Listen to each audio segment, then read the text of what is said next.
Welcome to the September 25th edition of the PFF Forecast.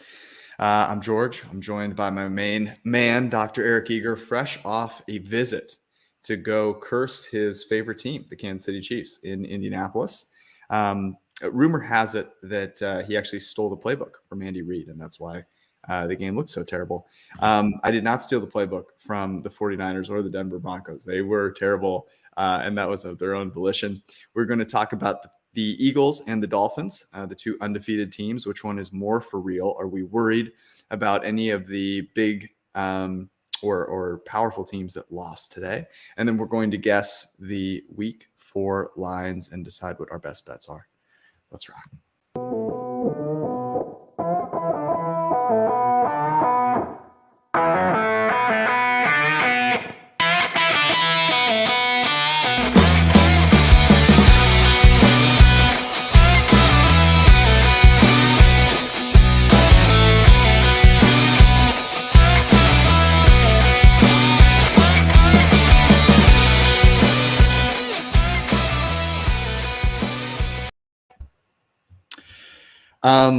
So we just witnessed what was, I got to think, one of the worst games we've seen in prime time in a while, right?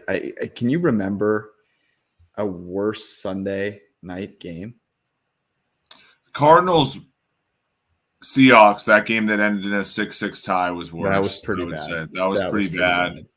Ironically, also involved Russell Wilson. For sure. Yeah, that one was rough. Man, I mean, like, this year has been chock full of them, right? I mean, Chiefs Chargers was an okay game. Bucks Dallas was terrible. First Sunday night game. Mm-hmm. The Monday night games have been a treat for sure. So yeah, I mean, honestly, like, and you made fun of me for saying this, but like, I just don't think that the quality of play in the league has like been all that great so far this season. And, you know, you see it with all the unders, you see it with,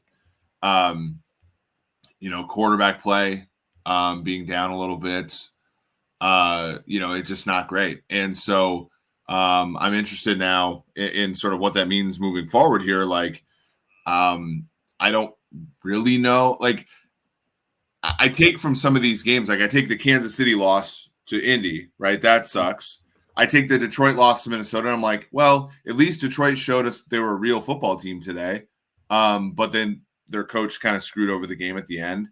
Mm-hmm. But in a league where like there aren't any good teams, you just got to stack wins and like these moral victories and like showing, all that kind of stuff to me is like meaningless to a certain extent. So it was kind of a really weird day, a day where, I don't think we learned all that much more about the league. And we move on to week 4.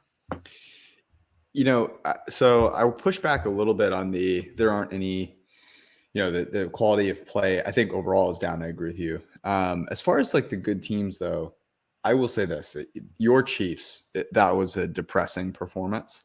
And I'm curious your take there. Obviously there was a little Bieniemy Mahomes chatter, and then they promptly came out in the second half and shat themselves against Gus Bradley, no less, right? And we talked about that. It was one of the reasons we loved Mahomes over 2.5 passing touchdowns once again, which he did not get us to. And we'll talk about on Wednesday whether we're going to go back on that, because my God, that was not pretty. Luckily, our lock of the week, our teaser, did hit. Atlanta and the San Francisco 49ers made it happen. But I'll say this. I am impressed by the Eagles, certainly. They look very, very strong.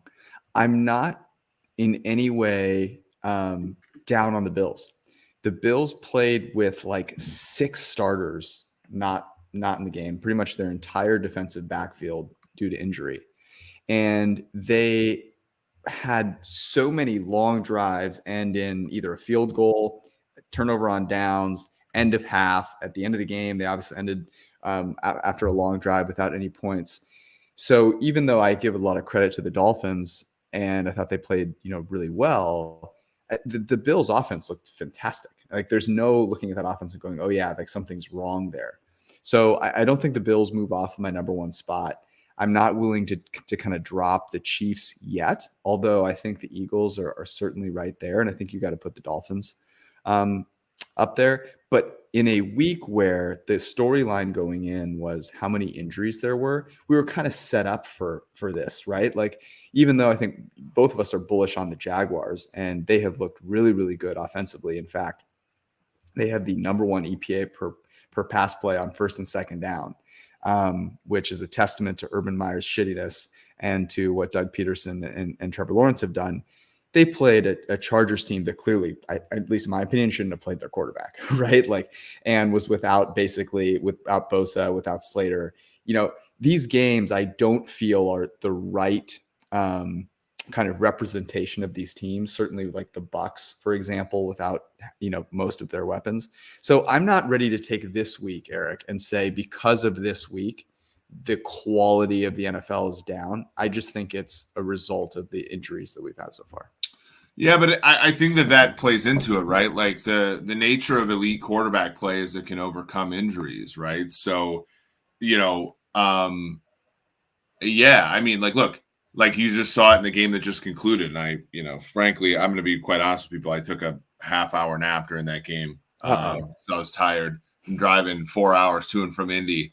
But Trent Williams going out caused that entire San Francisco offense, which was already not particularly good, already with a quarterback who is like kind of middle, the definition of mid, frankly. And it completely like kept that offense from being able to do anything. And so, that's just one example. If, we saw it with like a guy like Mahomes, like last year when Orlando Brown got hurt in warmups, they still put up like 30 points, it's just that when your quarterbacks are and let's, we can talk about it here. Yeah. Tua, Kirk, Jameis, Jacoby Brissett, Marcus Mariota. These are all men starting next week, right? Carson Wentz, Cooper Rush, Davis Mills, Jared Goff, Geno Smith. None of these guys are overcoming injuries across the roster, right? And that is pervasive across the league.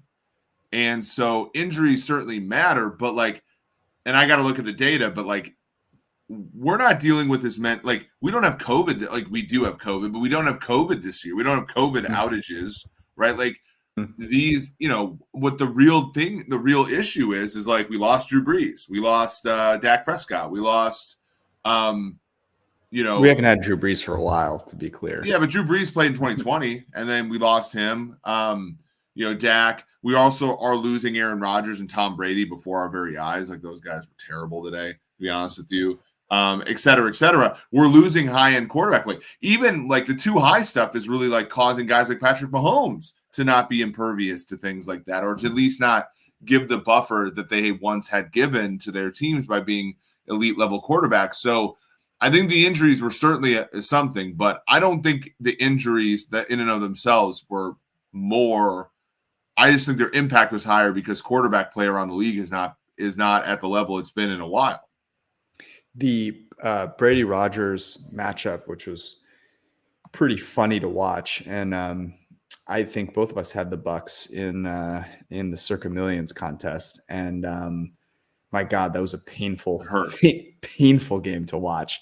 And it, some very now, in fairness to Tom Brady, the receivers that he was playing with remind me of the receivers he played with in New England the last year he was there, and they really did not perform super well. Then you also have Byron Leftwich calling one of the least imaginative offenses that I've seen in a while. And the one time they get creative, it's one of the worst plays, you'll see this year.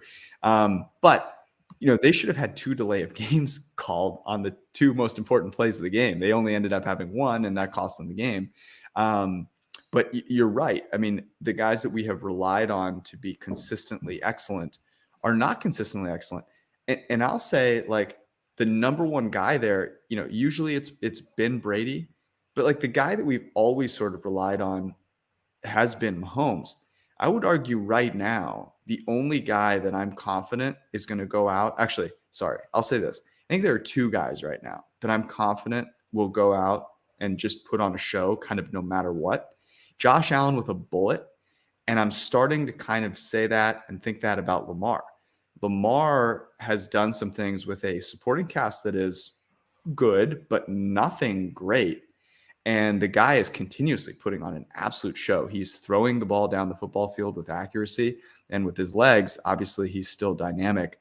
To me, those are the two guys that are the MVP in the MVP race, along with Jalen Hurts. And if I had to give it to one person right now, like I think Jalen Hurts would win it in the public's opinion. But to me, Lamar Jackson has been the best player in the NFL thus far. What are your thoughts there? Yeah, Lamar had 11 carries for 107 yards and a touchdown. He's thrown for 3 or more touchdowns in every single game today. He had 4 touchdowns through the air, in addition to the, what he had on the ground.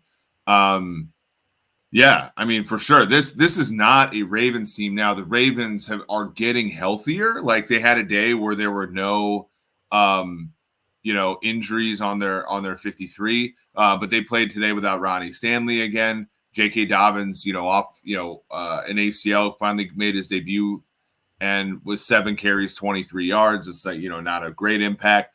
He's still dealing with, wide receiver 2, 3, 4 that are like Demarcus Robinson and Devin Duvernay and guys like that. So, like this is and a defense that has struggled. I mean, Mac Jones threw for 321 yards. Now they got 3 interceptions, which is good. Marcus Peters and Marlon Humphrey. It's nice to see after a year in which both of those guys were hurt for a great deal of it, they were able to make plays and help their team win today. But it is Lamar, right? I mean, Lamar right now, because I think Josh Allen is still, obviously amazing for sure. But I don't know if if you're doing the MVP right now, I don't know if Josh Allen has he's played to expectations. And maybe I'm just like being a prisoner of this week versus all the other weeks. But Lamar today showed me something for sure, and continues to show me something. And as somebody who's carrying a 20-1 ticket on him to win MVP, I'm extremely happy because I think he's showing a lot of people who doubters people, when you post the stuff on him, with the tracking data and everything, all these people, there are this pocket of people who just don't think he can win or make plays in the passing game, and he's done that so far. John Harbaugh, congratulations to him, the 150th career win for him as a head coach, which is great. He's a listener of the show, member of the printing press. So member of the printing press, good friend. He and I, when I took a trip there, like a couple months ago for PFF, we talked about the operation time for kicks. It was actually kind of fun. He was a very nice guy, very complimentary of PFF, which is, that's the norm. It's the Travis Kelce podcast shit is not the norm. That was funny, by the way, because Travis Kelce has been like the highest graded tight end. I honestly, yeah. And by the way, if people are wondering, so Travis Kelce was doing a podcast with his brother and was like, I think agents pay PFF to inflate grades for their players. Let me just say that first off is obviously ridiculous and not true. And there's no way that makes any business sense for PFF. So if you think that's like a valid business strategy, you're wrong. I can guarantee you that's not the case. But our number one clients from an enterprise side are the teams, and they care about obviously you having really high quality data. I think it's the reason that we have all 32 NFL teams that have been loyal customers for quite some time. It's important that we have like a really high, standard for our data. And I think it's interesting, Eric, because we've talked a lot about grading this year, with the Mahomes grade in week 1 and Lamar in week 2. I think both you and I are in agreement that there's still a lot of improvement to be made on the way that we measure things. And just because, PFF grading is obviously something that's standardized, we have to do it the same way across the entire NFL in, really a remarkably small amount of time as games are happening. It makes the process hard to be uniquely adapting to certain players. But I think with Mahomes and Lamar and Allen, maybe to a certain degree as well, we're seeing a need for continued innovation in that. And that's something that, that we want to do and will be doing over the course of the fact is like the agents do pay us. They pay us to make, dossiers on, the clients that wanted to be or that want to be GMs, on players who want to get new contracts. But like, if people think that it's a valuable business plan for PFF to go in and change grades, I think that there's a, above and beyond, like, common, I cannot wait for someone reviews to snip that little segment of what you just said. Yeah, I mean, that's fine. That's going to be really funny. I'll say, for just to add context there. So like NBC, for example, pays us, and we put together, really robust previews for their production team, for Chris, for the whole thing, the whole production. And, so agencies will do similar things to get information about players, and that way they can better pitch those players, but they have no control over the data. That data has already been collected. We don't know which agents are going to pay for which players' information when we're collecting the data, right? So it's an order of operations situation, makes it impossible for there to be any really foul play there whatsoever. By the way, before we move onward, if you have not yet downloaded the PFF app, Eric and I, every single Sunday night after this podcast, write our early spread picks article. A couple of the games that we liked over the course of the last couple of weeks, we've liked the Jaguars, the Rams. We had a nice teaser in there last week. And so you can go get that. If you have the PFF app, you will get it completely for free at this moment, I might add. It won't be that way forever. So you should go download the app, check it out, and give us your feedback as well. Anything else that bears talking about before we get into the lines? I really do feel like there was a lot of just kind of meh out there. And I'm not talking about the running back that plays for your Chiefs. Well, I've been to 3 straight Chiefs games where they've scored only 3 points in the second half and lost. And I believe the Chiefs have won since November 1st of 2021. The Chiefs have won every single game that I haven't attended, and have lost every game that I have attended in that fashion. So I have been moved out of a fan position there. But the one that was the biggest disappointment for me, and like I want to circle back to this because I think it talks about tonight's game. Mm-hmm. The Detroit Lions had a real chance to go into Minnesota and win, and should have won. Outplayed the Vikings. Good on Kirk Cousins for coming back and getting a couple scores. That was the first time since 1979 that the Vikings overcame 2 different 10-point or more deficits to win. So certainly you don't have to take anything away from Minnesota, but that was a game that was lost by Dan Campbell, wasn't it? I mean, the research is pretty clear that you should not kick a field goal to go up 6 at the end of a game.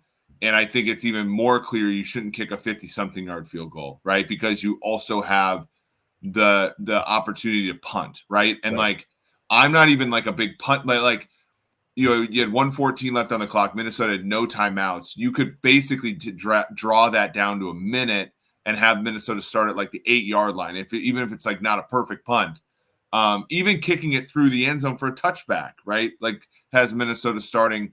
If you miss a kick, you lose 7 yards because of the placement of the kick. And, Minnesota started out at like the 44, and so there were so many, and I was talking to somebody about this. I think it was Seren Petro, the Red, Gold, and Bold podcast that Jeff Judea, and I do. And he was saying that like coaches watch film, they don't watch games. And I think that is really real. Like, I think coaches should be watching games from front to back, the flow of the game. Playing Madden is whatever. I think that's like maybe a cop out, but like, I think every single coach should have to watch every single game and not the film. The film is like cut up certain ways, right? And like, it's not sequential and all, you watch all the inside zone runs first or whatever. Every team does it differently, but you should have to watch these games and be like, what are they doing here? Why are they doing this? Blah, blah, blah, blah, blah. And And like we all love Campbell when he goes for 4th and 5 and they win, right? And or they score a touchdown or they get the ball down to like the 2-yard line, like the first drive or whatever. But there's an incoherence there. And that incoherence made its way across the league. We saw it in Denver, we saw it in San Francisco. Hackett, and that one's well documented. But even like in Kansas City, where you have about a minute left, and the Colts pick up a first down, get down to like the 12-yard line, and the Chiefs have all 3 timeouts, and Andy Reid lets the thing bleed down to 30 seconds before letting the Colts score a touchdown. And again, like you might be able to say, oh, trust your defense. And the Chiefs defense gave up 259 yards. That's the least they've given up in forever. And the second time this year that they give up less than 300 yards. The defense is playing well, but you have to know, like, okay, if they score, there's 29 seconds left. And, that's not enough time to go back and do your thing, right? So I think clock management in a time when I was fairly convinced analytics were winning, and maybe our standards are just higher, but that was the big thing for me as well. And maybe that's because the quarterback, it comes back to the quarterbacks being bad too, right? Like if Russell Wilson, is going to let the coach, in week 1 drain that clock all the way down to 20 seconds and kick a 64-yard field goal, like that's partially his fault too, because he's a superstar. He's making the $250 million. But that was something that I thought was horrible, was in-game decision-making. It was funny because Dan Campbell went for a 4th and 5 early on in that game, and everyone was so excited. Even our friend Josh Hermsmeyer, noted detractor of the Detroit Lions, who is a member of the printing press and has been on this show a few times, was like, okay, I'm kind of in now. This is sort of cool. I can get on board with this. And I think the way that I would characterize it is you can pretty clearly tell that most people are not using a model. They're still using feel, right? So a lot of the signal that we get in terms of coaches making a right decision here or there, we obviously want to get excited and want to be like, this is awesome. Coaches are going for it in these situations that make sense. Like, let's get excited about it. And then they, kind of beat you back over the head with a poor decision. And I think it just speaks to the fact that it's really hard to commit yourself to like a robust model and process. And you let kind of feel get the best of you there, and you often pay the price. Let's talk really quickly about the Broncos Niners game, because that was a nightmare of decisions. You had the one before, Hackett, I'll ask you about Hackett here in a second, but like Shanahan had that opportunity. I think it was 4th and 3, 4th and 4, decides to kick the field goal. Thought was, well, look, you've seen the Broncos offense. All you need is a field goal. And it's like, no, that's like the wrong. Don't think about it that way. Think about it this way. You've seen the Broncos offense. They stink. Wouldn't it suck to lose because they put together one drive? Like, go win the football game. Don't like let the other team lose it. Go win the football game.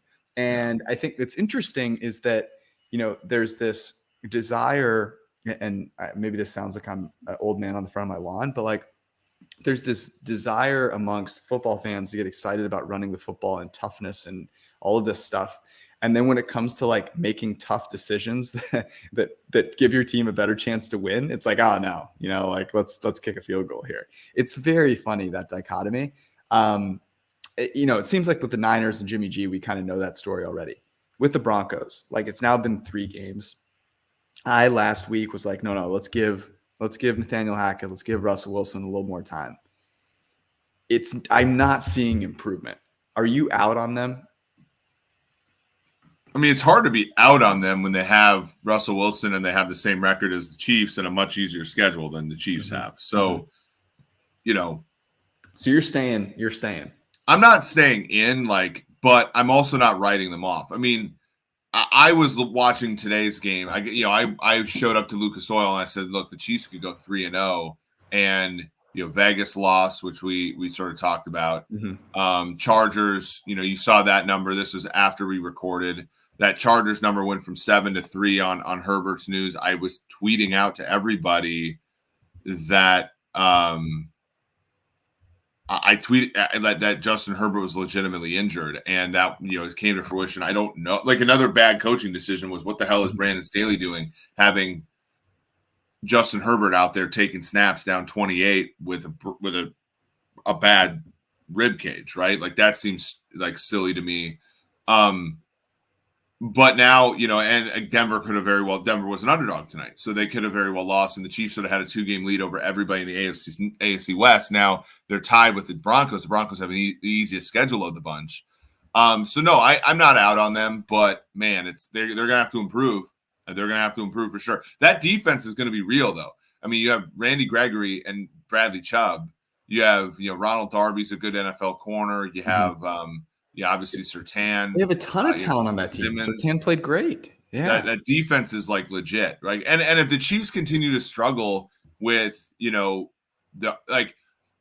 Chiefs continue to struggle on offense, like the Broncos are going to give them a game at the very least, if not win. Yeah, it's a really good point. I'm 3 games, not nearly a big enough sample to see this, and as many cheesy videos as Russ Wilson puts out. Like, I think we've got to look at a preponderance of his play and go look, let's give this a little bit of time. The game management stuff is tricky, and obviously Hackett has a lot on his plate. So I think it's fair to give them a little bit more time. Let's talk about 2 teams that have continued to impress really quickly before we get into the lines here. Are you more impressed by the Eagles or the Dolphins? Both have been super impressive. Mike McDaniel 3-0 as a rookie head coach. And obviously the Eagles 3-0 in Sirianni's second year, Jalen Hurts dominating. Which one of those teams is more for real?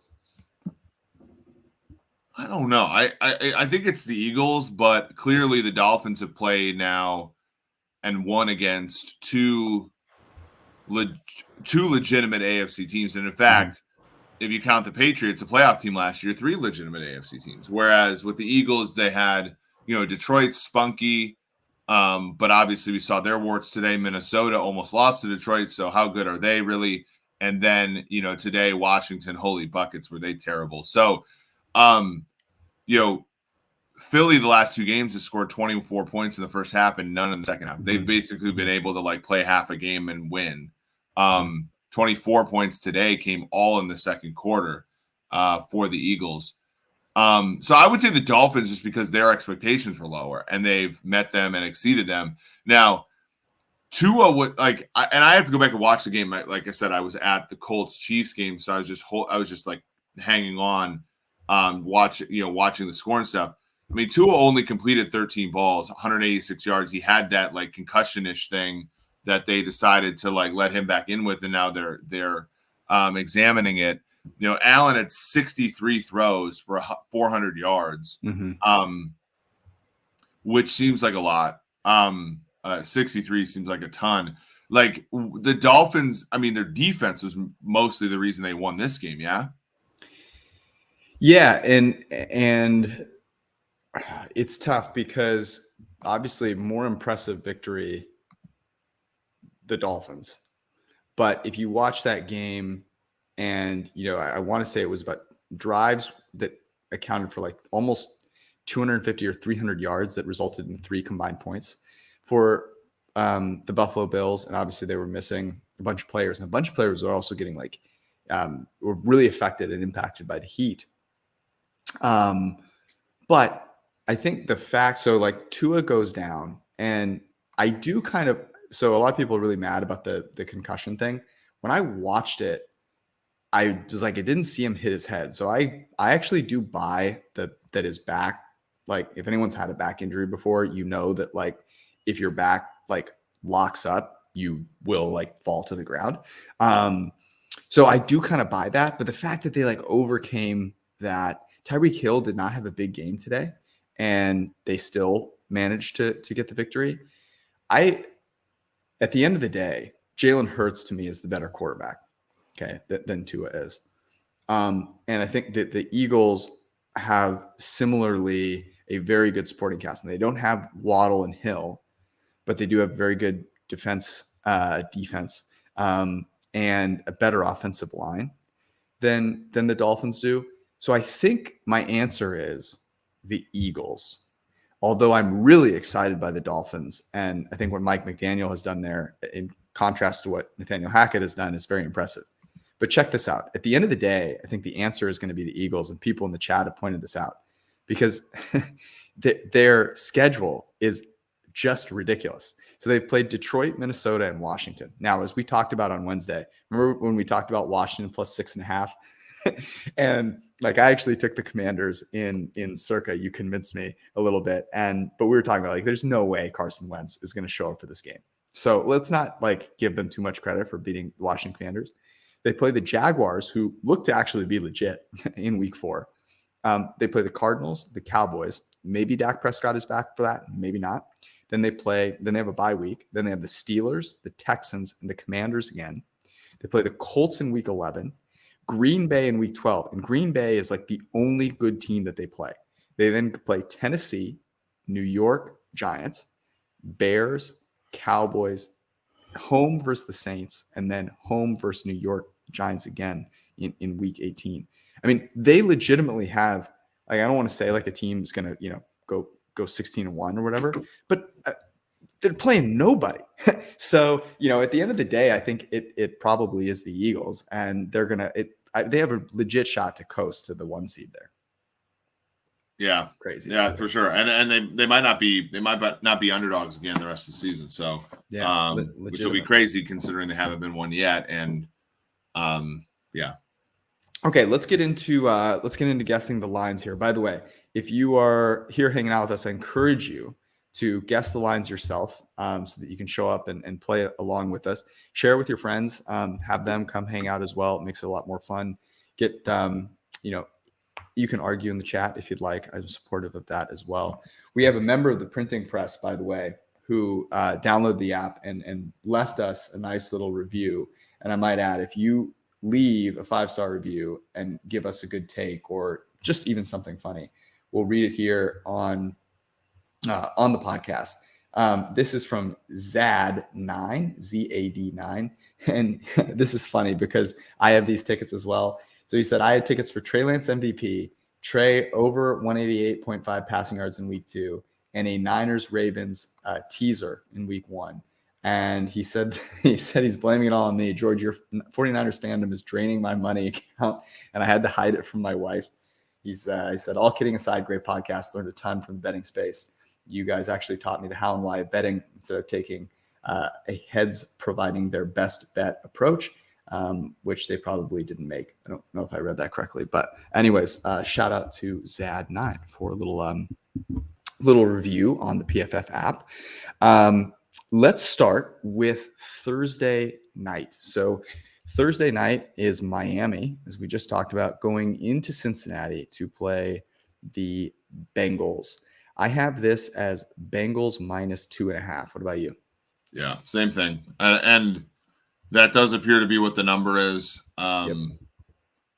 I mean, Bengals got off, the schneid. This was the first game in the last 8 that Joe Burrow has started that wasn't basically a 1-score game in the last 2 minutes. So that's sort of what they needed. From what I could tell, through watching a little bit of Red Zone and stuff while at the stadium, like, it wasn't perfect. They needed big plays, one to Tyler Boyd, few to one to T. Higgins, who took a really bad hit. Chase obviously had a fumble in that game as well. It wasn't perfect for the Bengals, but they came through here. The question is going to be, like, with Tua Tagovailoa, is he going to be able to play in this game? Is he going to be 100%? Will the league come down? I think all of that uncertainty plus home field for the Bengals kind of puts them at minus 2.5 for me and for the market. Yeah, on Pinnacle, it's minus 2.5, minus 112. So, a little bit of juice on one side, but I don't see this getting to 3. Maybe if there's some negative news about Tua, but I think if this gets to 3, you're going to see people bet on the Dolphins. You've talked about this a few times, which is rookie head coach going in their first Thursday night game. Given that McDaniel is now 4-0 or 3-0, does that worry you at all? Kind of. I mean, it's just regression, right? It's just regression to the mean, like, for, defense for Miami, regression back to the mean for Cincinnati as far as what we expected them to play like. So, I'm not going to bet either side of this. Or I wouldn't bet either side of this, but I do think that Miami's rightfully the underdog here, to be honest with you. So yeah, no, I agree with you. And we will bet this because guess where this is? This is in the teaser zone. And I like the little Dolphins teaser leg out to 8.5. But we'll get to that. We'll get to that later. We have a London game. Thank God. Now, let me just say this, Eric. So this is the first week that I have experienced football on the West Coast in like 6-7 years. And let me just tell you, it's glorious. This coming Sunday, though, I don't know how glorious it'll be because this game starts at 6:30 a.m. So just in time, it'll be a little NFL football and some Formula One in the morning for everybody that's a member of the printing press can get up nice and early. Minnesota and New Orleans. New Orleans has looked not so great. And Minnesota obviously came back to win against Detroit today. What did you have this one at? I made New Orleans plus 2.5. Okay. We're in lockstep there.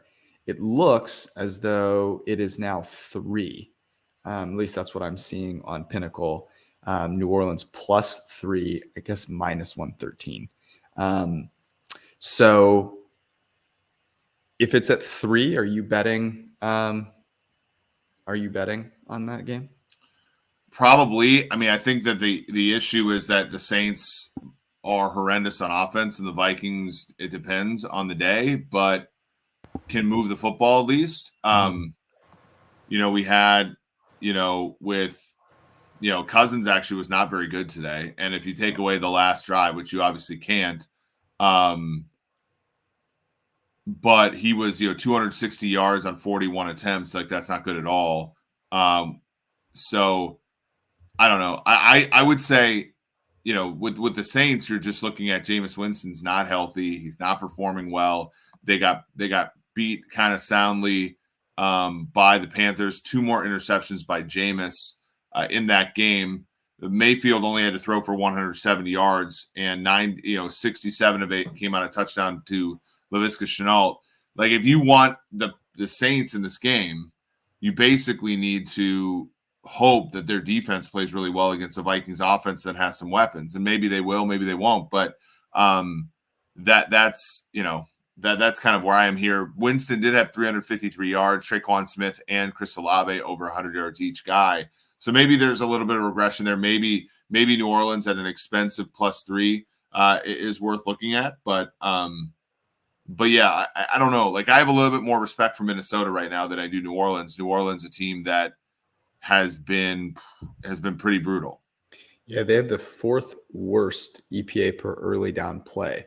And I think in general, we have given New Orleans the benefit of the doubt in past years coming off of poor performances. But that's with Sean Payton. And they miss Sean Payton. So yeah, I'm not I don't think I'm betting on this one, even if it is out to 3. Obviously, which side I would like there, but yeah, I think I'm with you.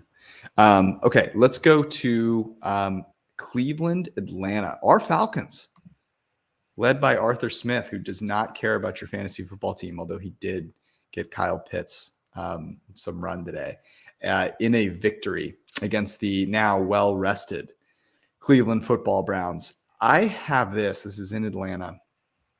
I have this as a pick, and maybe that's me getting on the Falcons bandwagon too quickly. Would you have this at? Atlanta plus 4.5 is where I had it. So I am on the Atlanta bandwagon. It looks like it is Cleveland minus 3. I will just say this right now, even though I've sworn off betting on Atlanta. Like if they're going to get 3 points at home against the Browns, I think I'd take it. The Browns beat the Steelers. The Steelers stink. The Browns kind of stink as well. And I'm not saying that a win against Seattle on the road is that impressive, but the Falcons have some playmakers. Like Kyle Pitts, Drake London is a top 10 graded receiver this year. They have some playmakers on defense with AJ Terrell. Like Cordero Patterson is a weapon as well. And Mariota is going to make like one boneheaded play per game, but I don't know that he's worse than Jacoby Brissett. Maybe that's blasphemous, but yeah, I'll take the Falcons +3 at home. Famous last words. I don't think. I mean, for one, it's probably going to get down to 2.5. So you're taking a very expensive 3 right now on Pinnacle, for example. True. It's -1 The other one to me is also, I actually think Jacoby Brissett's played pretty well. When you look at 21 of 31 for 220 and 2 touchdowns, like I lost a bet that night, when it was basically like the number of attempts. I had it under 26.5. The weather ultimately wasn't a factor, and so he threw 31 times. Amari Cooper, 7 out of 11 targets for 101 and a touchdown, but David Njoku, 9 catches, 89 yards and a touchdown on 10 targets. Like, I don't see the Falcons stopping that. And I know the Falcons have 2 pretty good corners, but I don't see them stopping a tight end. So it's another one where I'm laying off. I think, Cleveland could run the football, obviously, with Chubb and Hunt. And, the Falcons have kind of been soft on the interior in that kind of way. When you look at the game today, sure, they got Kyle Pitts more involved, and that was really good. But it's still one of those where, Mariota's, I don't know. If Cordell Patterson doesn't run for 141 with a long of 40, like what happens in this game? And I don't think that that's necessarily repeatable for the Falcons, who are, granted 3-0 against the spread. We finally found the oasis in the Atlanta Falcons the year after we swear them off. Right. I just don't know if I can really go there. No, your point on Brissett is good, and he has graded well. It's, I think, a testament to Stefanski and the system that he has there. And by the way, Cooper, still a legit wide receiver. There's no doubt about it. The best game of the week, and I say that given that Kansas City and Tampa Bay play on Sunday night, I think the best game of the week is Buffalo-Baltimore. This is in Baltimore. This should be a delight. And the fact that it's in the early slate is heinous. There are 3 games in the afternoon slate, and they stink. It's Arizona, Carolina, New England, Green Bay, Denver, Vegas. Please put Buffalo, Baltimore in there. Do us a favor. I have Baltimore +3. I struggled with this one. I could have seen it being kind of all over the place. Where do you have it? Yeah, and I'm wrong here. I'm Baltimore -1. I figure Buffalo's injuries, Baltimore getting healthy, Baltimore having what truly is the MVP in the league there. So it is 3. On Pinnacle, they don't have 3. They have +3.5, -124. Superbook has 3. If you're getting, oh man, the Ravens are a team. Tell me if you agree with this. Both of these teams, obviously the Bills are, but you're not going to find them as an underdog anytime soon. But the Ravens are just a team that if you're getting more than 3 points with Lamar Jackson, I'm taking it because he's Lamar Jackson. And, Mark Andrews is very hard to cover, but Rashad Bateman has been good. So I think if it's 3.5, I would roll with the Ravens here. And the Bills are probably still going to be a little banged up. They were very banged up in this game and didn't seem to bother Josh Allen, but obviously they were only able to score 17 points offensively. So that one is going to be very interesting. You said you had Ravens -1. Mm-hmm. So I take it you're with me on taking them +3. Yeah, Baltimore +3. This was a game that I kind of wanted to go to, and obviously with the job change and everything, it's been a little bit. Probably can't get down to Baltimore, but this is the best game of the weekend, and I think as a Chiefs fan, I would really like to see Baltimore win. I'll just say that because I think that obviously Buffalo, the hard part for Buffalo right now is what do you do for the 17 weeks leading into the playoffs? Are you going to be, obviously you're going to be competitive, but you want the 1 seed badly, and you've already got a loss. You're in a decent position to get a loss here. So that's just something to think about. Yeah, it'll be interesting to see how. So the Baltimore defense showed up against the Patriots, not from a yardage standpoint, but they made some plays in this game. But they gave up a lot of yards to the Patriots.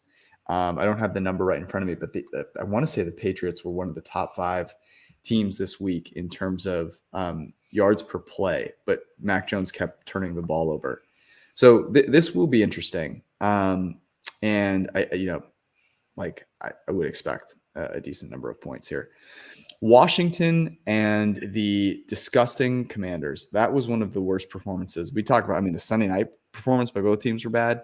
Nothing holds a candle to Carson Wentz melting down against his former team, as was foretold here on this very podcast. They are going to Dallas to play Cooper Rush and the Cowboys, who play on Monday night. I made this a pick because both these teams suck, and yet Dallas is starting Cooper freaking Rush. So I figured there's no way you could be a favorite, but I have a feeling I'm wrong and that Dallas is a short favorite. What do you have? I said Washington -2.5. I actually think Washington is fine compared to Philadelphia is an absolute bust. So I don't know how much you take from it. Dallas is good defensively. I think that's when you look at Parsons, you look at mostly just Parsons, who can really give teams fits. I think that's what Dallas has as its ace in the hole here. But this Cowboys team is basically a pick 'em with the Giants tomorrow night. So are the Giants a favorite? So where would you are the Giants have a better power ranking than Washington? I don't think so. Yeah, well, okay. So the Commanders beat Jacksonville in week 1, but did so.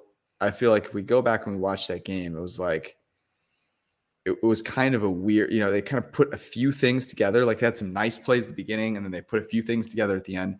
They then lose to Detroit, and they get absolutely dump trucked by the Eagles. So I don't know. I think there's a lot to be potentially excited about because what we saw kind of in week 1, and then they lose to Detroit on the road and then get killed by Philly.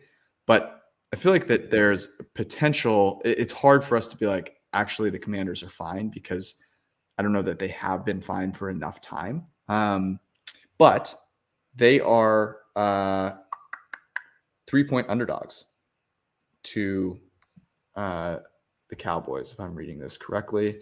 Let me see what Pinnacle has. I will take. Well, it doesn't look like it's available on Pinnacle because of the game tomorrow night. So Superbook has it. Probably can't write that up. But what's that? Superbook has it as Dallas -3. Yeah, that seems off. But Prescott was not put on IR. He's inactive for these games. He could play. We have seen when guys try to come back, most notably Russell Wilson, when they try to come back from these injuries, though, it doesn't work out the best for them, right? So that's something to consider at least early on. But I don't know. I could take or leave Washington +3 here. Let's move on to the real barn burner of week 4, though. Seattle, Detroit. That's the real one. That's the real one. Seattle Seahawks at the Detroit Lions. What'd you make this? I just saw the line. I made it 2.5. Okay. Detroit, obviously. I made Detroit. So for you, anyone that's new to this podcast, or even if you're new to this podcast, you probably still know that Eric is the king of the Restore the Roar movement. That is a very short line for you as the chief lover of the Detroit Lions. I have the Lions a 4.5-point favorite. Well, Pinnacle has the Lions at 6. Pinnacle is giving the Detroit Lions the respect. See what you've done. My job is Actually, I feel like this requires a tweet here. Look at what you've done. I know. That's what I'm saying. Oh my God.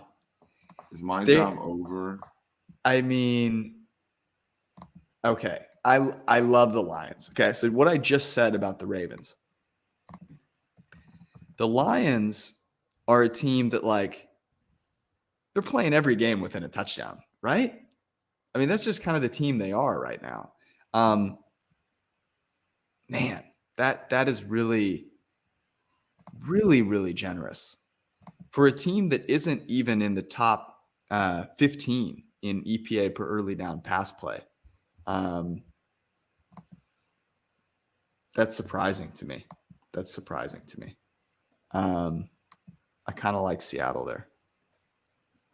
Yeah, I think Seattle's really the only way to go, and only, that's Seattle sucks, but like, Detroit, and granted, Detroit won by 2 scores against Washington at home.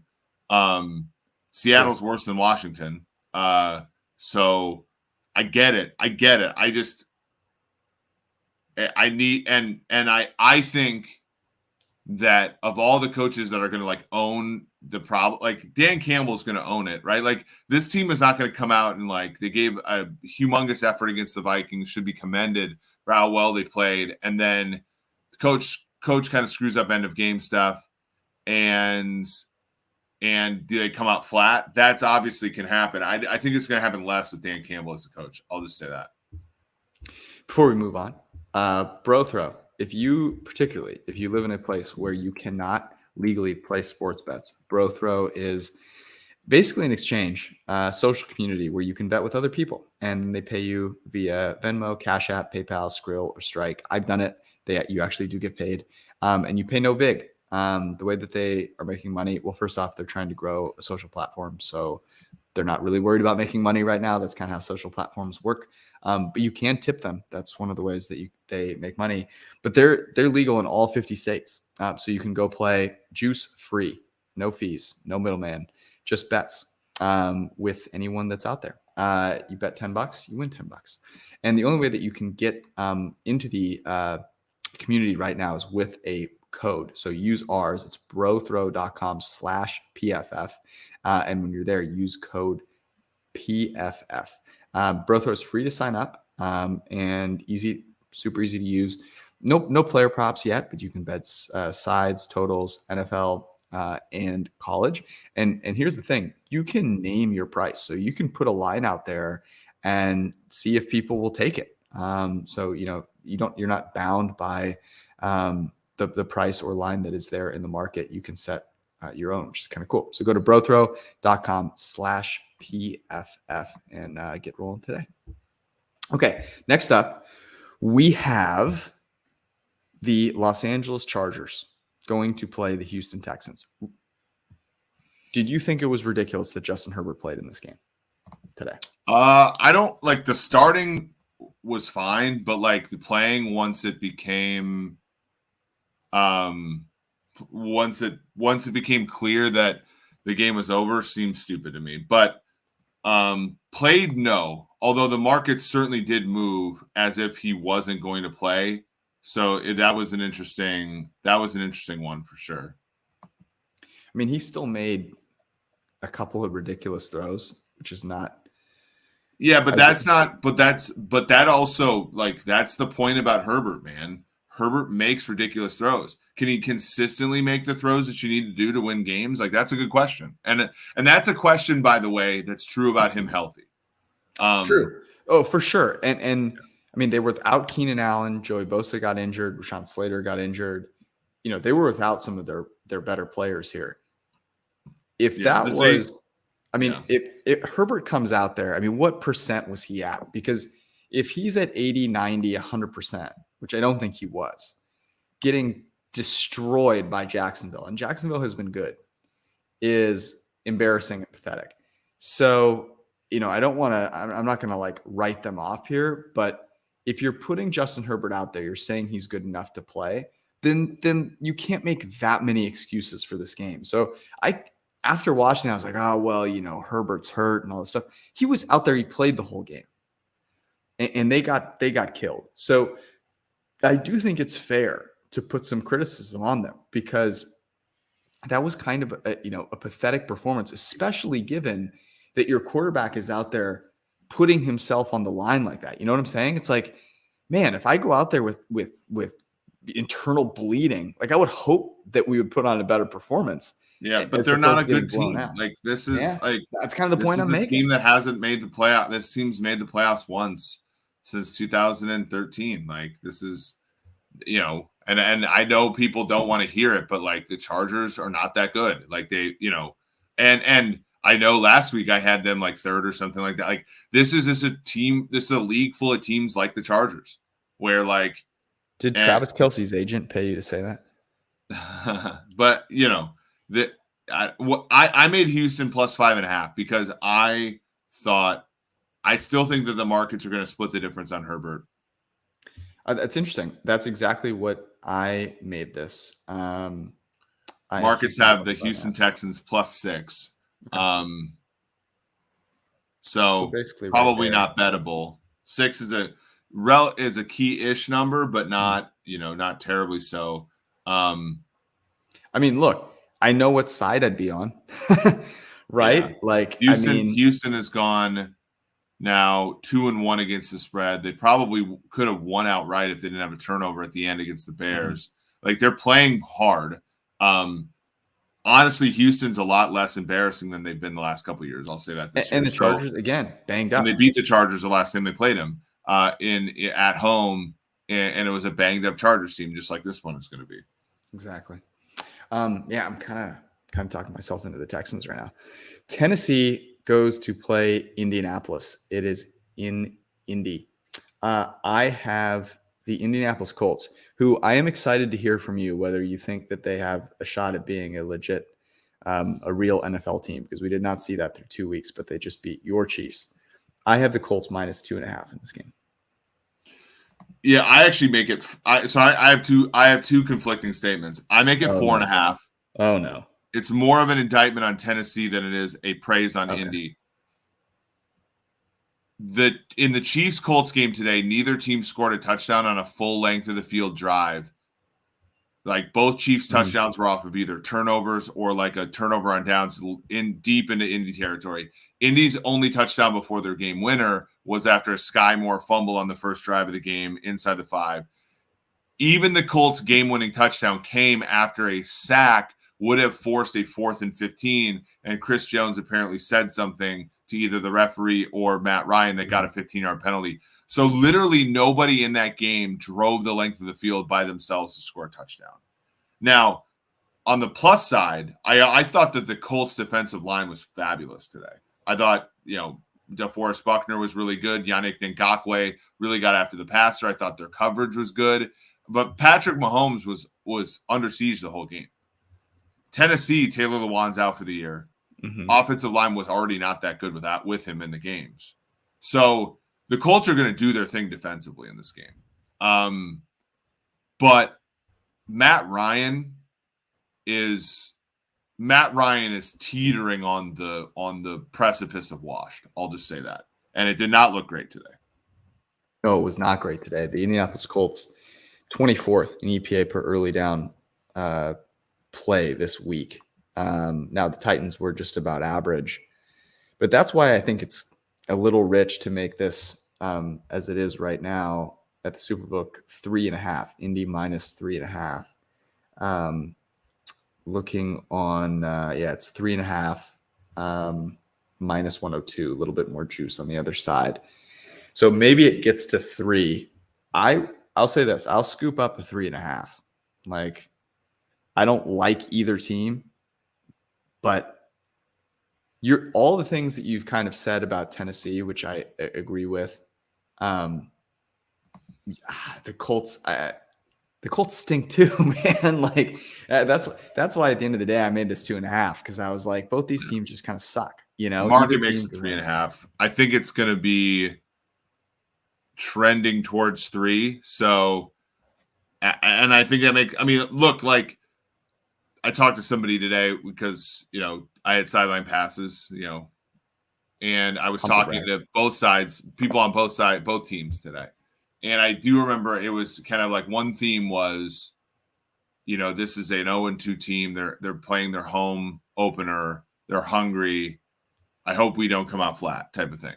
And now that you got the one win off your back, this is a divisional rival. I can understand why this thing's only 3, even though I'd probably give the advantage to Indianapolis because I do think at the line of scrimmage, Indianapolis is better than Tennessee and markedly so on both sides of the ball. Look at you rooting for toughness. Chicago, New York Giants. This is in New York. So the worst part about this game is that at this time next week, either the Giants or the Bears are going to be 3-1 or better. Like that, which is crazy. I said Giants -2.5. I said Giants -3. I think the Bears are bad and they cannot throw the ball. I mean, their passing offense is a nightmare. And I want to give Justin Fields the benefit of the doubt because their supporting cast absolutely stinks, but it is not good. And they're just not throwing. I mean, they're running the ball basically the entire time. I have Giants -3 is what I guessed it would be. Are you seeing a line out there? Oh yeah, here it is. It looks like it's 2.5. So you nailed that one. I don't know. I don't want to take Daniel Jones as a favorite, but I think the Giants are better than the Bears. Yeah. I mean, the Bears can't move the football through the air, and that's a huge prerequisite for winning in the NFL. So that's about as much as we need to say about that game. Yeah. This game though. Let's talk about this game. I'm fascinated to see what you made this. Okay, I struggled with this one. I was all over the place. This is Jacksonville going to Philadelphia, two of the teams that are as have been maybe as impressive as anyone else in the NFL. You know, Dolphins obviously there as well. But I was all over it, man. Where did you end up with this game? I said Philadelphia -6.5. Okay. I said Philly -7. Now, I danced around. I had 7.5. I was like, maybe it's 8.5. You know, Philly's been really, really good. And then I'm watching Jacksonville and I'm like, man, Jacksonville has the best EPA per early down pass play in the NFL.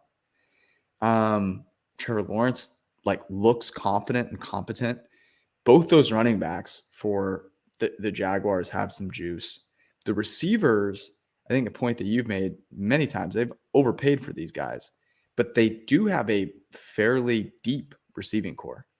And it's working for them. So even though I settled on 7, I was kind of sitting there like, would I really not take the Jags, getting 7? But I don't want to overreact to a game where I think that they played a Chargers team that was pretty defeated.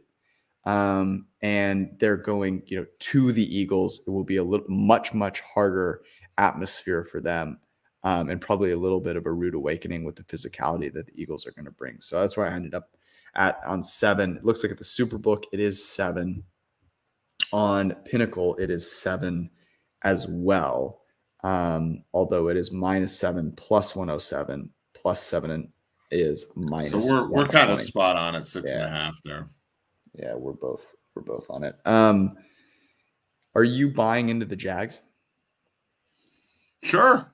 And there's a couple things that the Jags have going for them. A, they have to try because they're over the cap next year. Last time I checked, so there's no tank in this team. Winning by multiple scores helps. It takes a lot of the noise out of the game, and they've won by multiple scores the last 2 weeks. In fact, they've won by 20 or more, 24 or more. Defensively, they're going to be a problem, I think, as far as Foye Oluokun, Devin Lloyd look like a decent linebacker pair. In the secondary, you're seeing some growth from, Tyson Campbell and folks like that. They're not great defensively. That's certainly going to be an issue. But yeah, Zay Jones, Christian Kirk, Marvin Jones, they're all making plays for Trevor Lawrence. And that's, you like to see that. Because honest to God, if we don't get Trevor Lawrence being an amazing quarterback, we're going to have weeks like this for a while because we need 4 or 5 guys to become like Trevor, to be the next coming here. And hopefully Lawrence is one of them. Yeah, right. And the guys that have looked good to actually get back, you think about Burrow, Herbert obviously didn't have a great game today. Yeah. So it's a really good point. Yeah, this is going to be a fun game. We talked about Baltimore, Buffalo being the best game. This is easily, I think, top 3 game of the week. Jets, Steelers in Pittsburgh. I have the Pittsburgh Steelers as a 3-point favorite. What about you? I said Pittsburgh -5.5. I think I'm wrong, though. It's interesting because I think you are going to be more right there. It's Pittsburgh -3.5.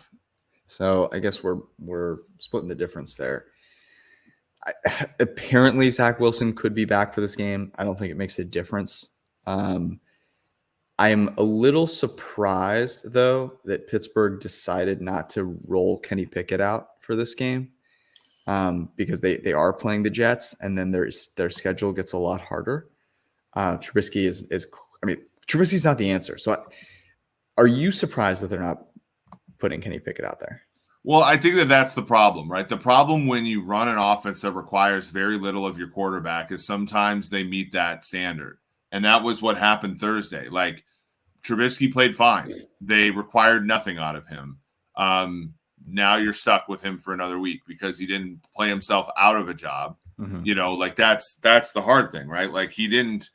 If you actually open the offense up and let Trubisky play, then he's going to probably suck, and then you can move on to your next guy. But if you run an offense and by the way, one of my best predictions so far has been that Najee Harris was going to be Todd Gurley from 2016. Najee Harris currently 40 carries, 128 yards, 3.2 yards per carry. Our brother in Christ, Todd Gurley, as a second-year player for the Los Angeles Rams, averaged 3.2 yards per carry. You're welcome, everybody. Thanks for not drafting Najee Harris. So anyway, that I don't want to talk anymore about that game. That game sucks. Zach Wilson probably is the reason I made it 5.5. I think even though people probably think that he's at least somewhat of an upgrade over Joe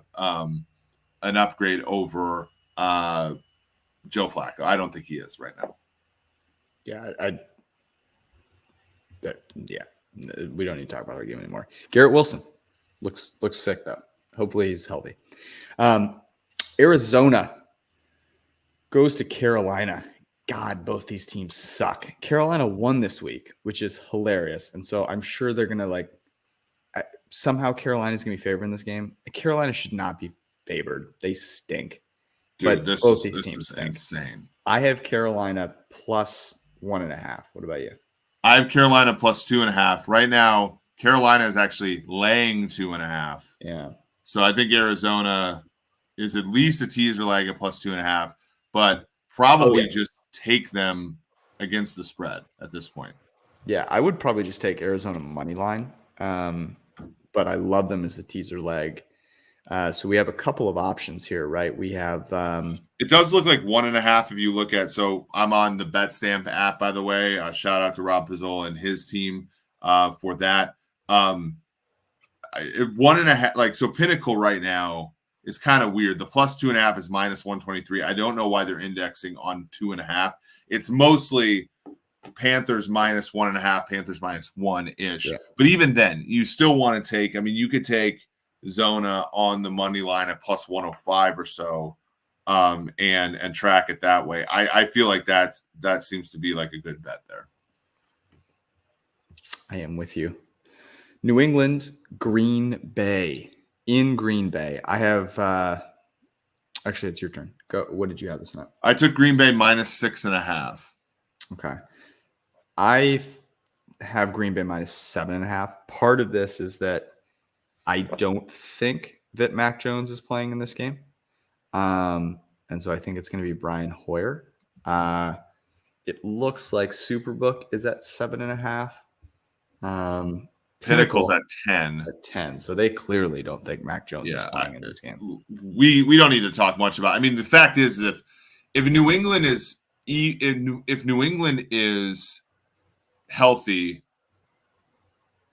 Green Bay should not be favored by much more than a touchdown because Green Bay, like their defense looks good. By the way, Rashawn Gary, to the printing press, Rashawn Gary has 3 sacks in 3 games. He keeps the pace up. He's going to be well in the thick of it for Defensive Player of the Year.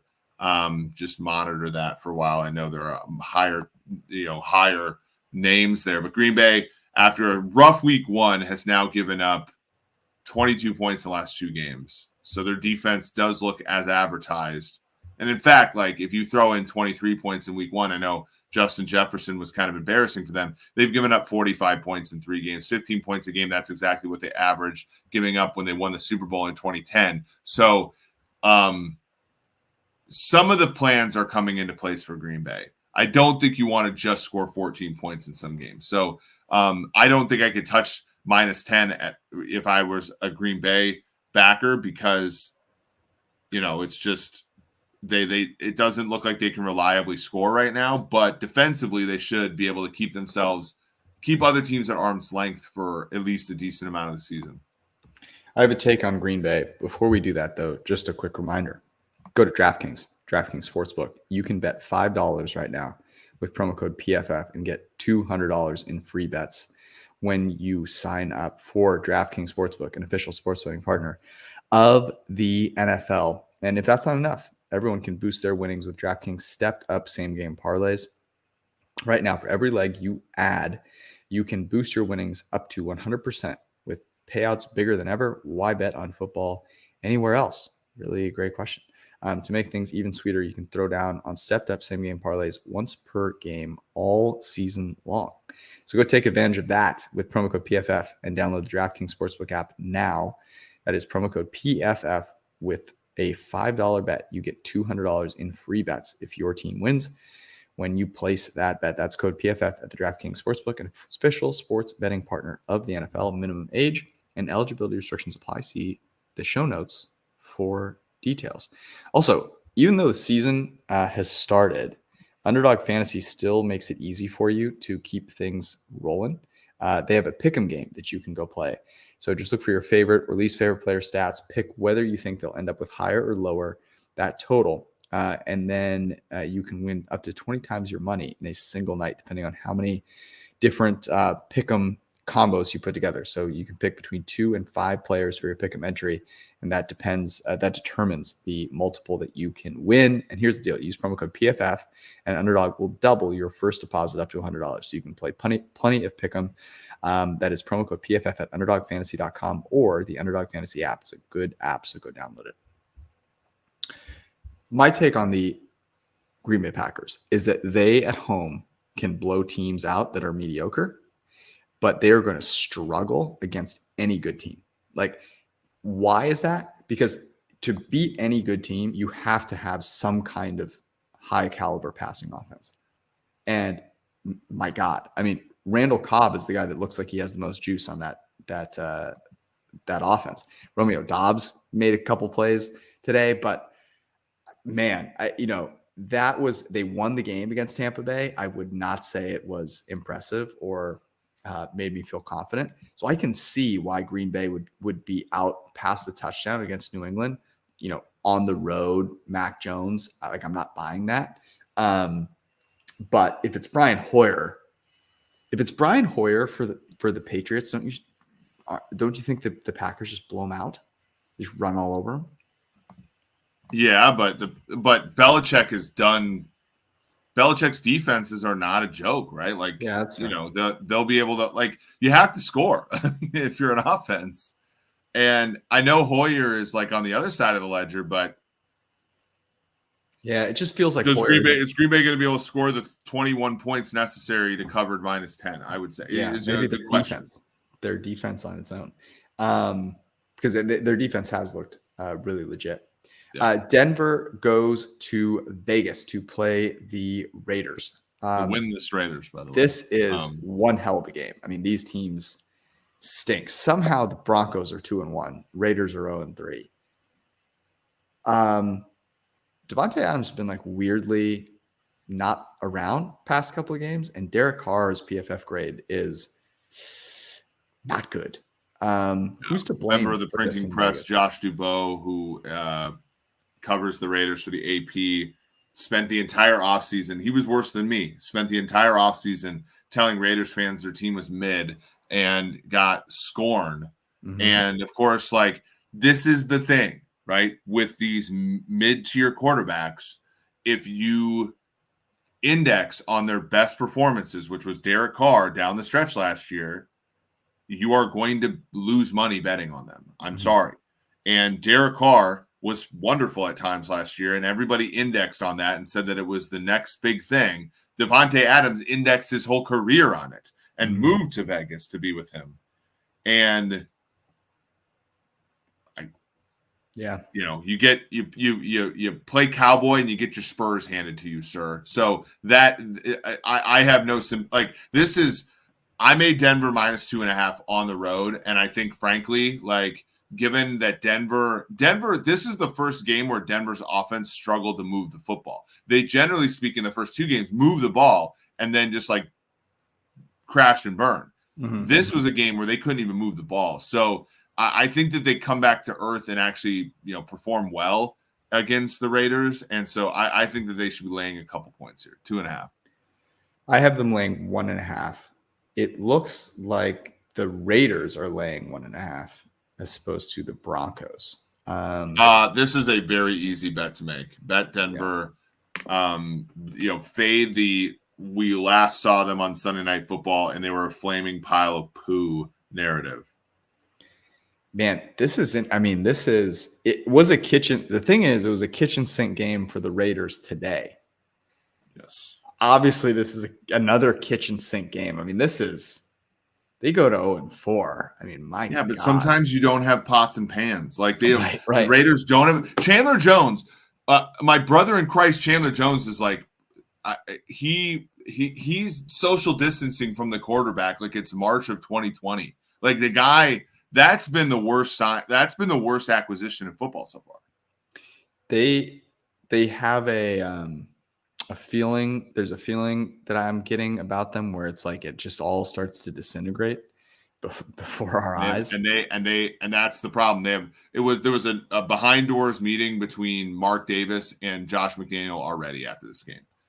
Oh, so really? Good luck, folks. Chandler Jones. I want to make sure I get this correct, because Chandler Jones so far has been immensely unproductive, and that is a problem when you were coming, was supposed to be signed to play across from Max Crosby. Chandler Jones so far this year has 8 total pressures in 3 games. It's not great. Not fantastic. Kansas City, Tampa Bay is the Sunday nighter. Mike Evans will be coming back from suspension. I don't know if you're giving Andy Reid his playbook back if he gets the good plays for this game. But this is Mahomes, Brady, neither of them looking like they're the Mahomes and the Brady that we have been used to seeing. So this one's going to be interesting, obviously in prime time here. I feel like I am going to get this a little bit wrong, but do the Chiefs really deserve to be a road favorite against another good team? And the Bucs are a good team, and they were without their best receiver in this game, and they get him back. I think they'll probably get Julio back as well. So I made the Tampa Bay Bucs a short favorite, a 1.5-point favorite. What about you? I said the same thing. And Tampa is a 2.5-point home dog, plus 100 even. Yeah, this game's trending 3. I see Kansas City plus 3 or -3. I mean, I would take I'm taking Tampa here. Same.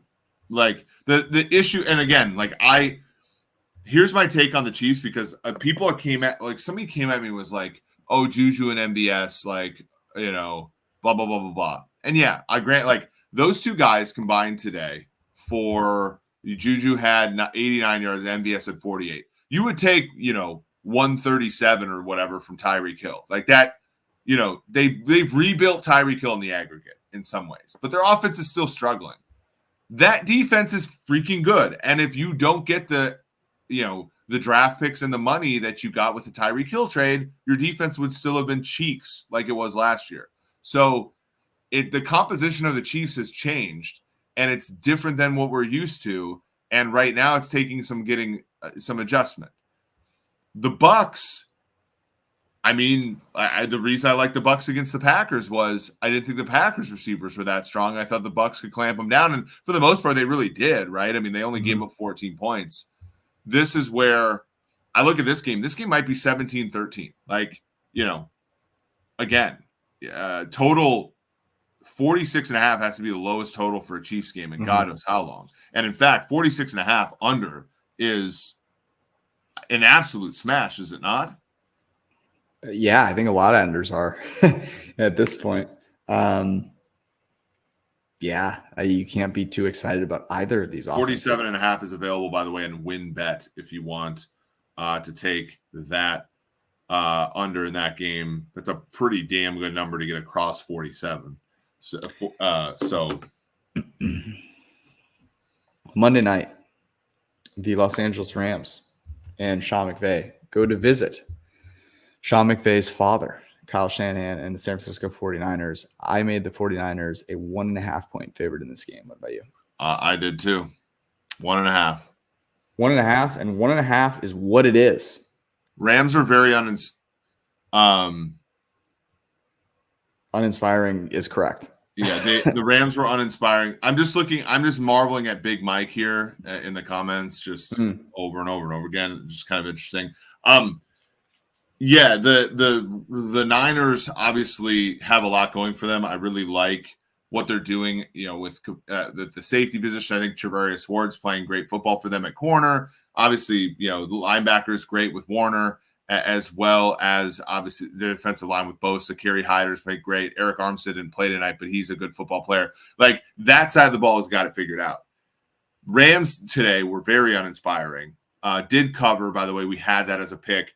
And actually, we had that like all but one of our picks. The Chiefs was the only one that didn't land. The Rams one didn't get cleave. It got down to 3.5, and they covered that number. The Arizona was in position to possibly cover late, but like the Rams controlled that game and still I don't think played well. I agree, and it was interesting when we do this. We're picking. Basically, trying to pick games where we think there's value. Obviously, that means we think that we're going to get closing line value because, the market will move that way. And you're always a little nervous. I was also nervous because our model ended up liking the Arizona Cardinals. But, there are a few things that the model couldn't pick up. One of them was that Cliff Kingsbury's Eastern European model girlfriend made the trip here for this game. So not surprised that their offense was completely inept and had zero going for it. Also a Call of Duty pack or whatever. I'm sure I'm going to get flamed for this. I don't know what I'm talking about because I don't play Call of Duty, but something about Call of Duty came out this week too. So it was not surprising that the Cardinals fell a little flat. And I'm joking that we actually knew about that last Sunday, but what we were, the reason we made that bet last Sunday was that the Cardinals, despite coming back and winning that game, looked just atrocious. And that continued to play out today. I mean, Hollywood Brown had 70 targets and 14 catches. If it weren't for him, they would have never moved past the 35. And I'm in agreement that win by the Rams was more about the Cardinals and the Cardinals sucking than really anything about the Rams. Rams had a Cooper Kupp rushing touchdown. Allen Robinson dropped a couple of passes. Ben Skoranek, weirdly, is like one of the go-to players for Matt Stafford. But I'll say this. If Trent Williams can't go in this game, then I would be worried. I would be really worried about the 49ers. So I would not bet this if you're thinking about betting it, 49ers minus 1.5 until if Trent Williams is playing. And if you think there's a chance Trent Williams isn't going to play, then I might take LA and tease them, with someone, because I would assume this is going to be a low total as well. And there's a lot of teasable legs out here. So, with low totals, I would be looking, I don't know about what you're thinking, but I would be looking at playing a fair number of teasers here. Yeah, well, especially given the totals in the games. You'd imagine with more fourth down wokeness there'd be variance, but there's not actually that much additional fourth down. There is, but not relative to last year, I would say. So so where are we at right now? We have, and I put this in the Bet Stamp app: New Orleans, Baltimore, Washington, Seattle, Arizona, Denver, Tampa Bay under. We'll probably write up a subset of those and get on with our Monday. Yes, you'll be able to check those out early in the morning. First thing, you'll see it up on pff.com and the PFF app. And you can check those out and bet those early before the lines move. That is our podcast. We love you all, and we will see you later. Peace.